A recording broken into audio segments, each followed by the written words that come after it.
अस्सलाम वालेकुम नाजरीन, आप देख रहे हैं पीटीएन न्यूज और मैं हूं आपकी होस्ट कुरातुलैन।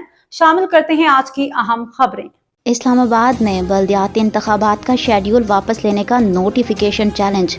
इस्लामाबाद वफाकी दारुल हुकूमत में बल्दियाती इंतखाबात का शेड्यूल वापस लेने के इलेक्शन कमीशन के नोटिफिकेशन को जमात इस्लामी ने इस्लामाबाद हाई कोर्ट में चैलेंज कर दिया।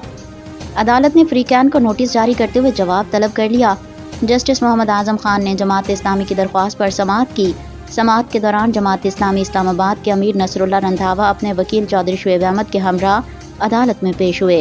दरख्वास्त गुजार के वकील ने मौक़िफ़ इख्तियार किया कि उससे कबल लोकल गवर्नमेंट तरमीमी ऑर्डीनेंस को भी अदालत में चैलेंज किया जा चुका है, जबकि अब इलेक्शन कमीशन ने बल्दियाती इंतखाबात का शेड्यूल वापस ले लिया है। वकील के मुताबिक इस्लामाबाद में 2015 में बल्दियाती इंतखाबात हुए थे, जिनकी 5 साला मुद्दत मुकम्मल हो चुकी है।